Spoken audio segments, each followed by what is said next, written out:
যাবে না। ওই বাসর রাত্রে ঘরে ডুইকা কই বিবি রে,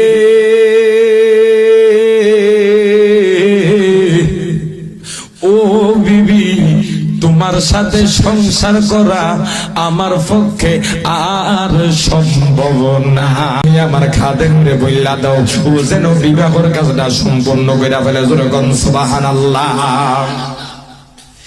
এবার খাজা গরিবি নেওয়াদের কথা শুন না, ওই আল্লাহর ওলি বিবাহের কাজ সম্পূর্ণ করলো। কিসের কাজ সম্পূর্ণ করলো?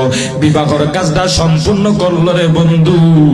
যেই দিন বিবাহটা করলো, যেই দিন বিবাহটা করলো, ওই দিন ওই ব্যক্তির জোহর আসর মাগরিবের নামাজ কাজা হইয়া গেছে। নাউজুবিল্লাহ কোন, নাউজুবিল্লাহ কোন, কি হইছে? কাজা হইছে। এবার খুব সাবধান হয়ে গেল। আই হাই রে, আমার 17 বছর চলে, আমি তো একটা ওয়াক্ত নামাজও কোনোদিন কাজা করি নাই। আমি যেই দিন থেকে জানি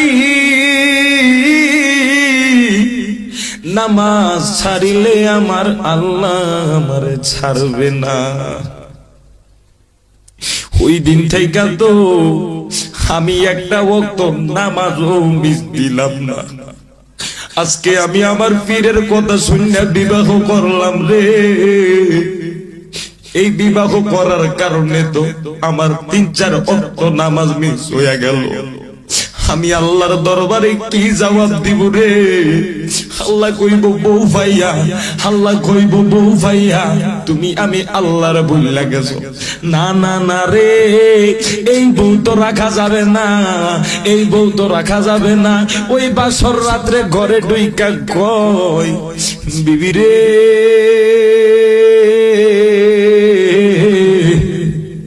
ও বিবি তোমার সাথে সংসার করা আমার পক্ষে আর সম্ভব না।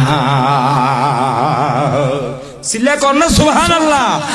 নামাজ মিস হয়ে যাওয়ার কারণে যে রাত্রে বাসর ঘর করার কথা, ওই বাসর ঘর বাদ দিয়া এবার ওই বান্দা আল্লাহর দরবারে সিজদায় পইরা আল্লাহর দরবারে হাউমাউ হাউমাউ কইরা কান্দতে লাগলো।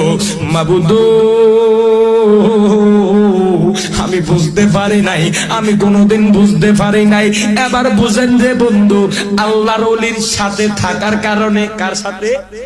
আল্লাহর ওলির সাথে থাকার কারণে এমন বড় আল্লাহর ওলি হইছে রে, এমন বড় আল্লাহর ওলি হইছে যেই আল্লাহর ওলি 3 ওয়াক্ত 4 ওয়াক্ত নামাজ মিস যাওয়ার কারণে বউয়ের সাথে একটা দিন কাটাইছে না।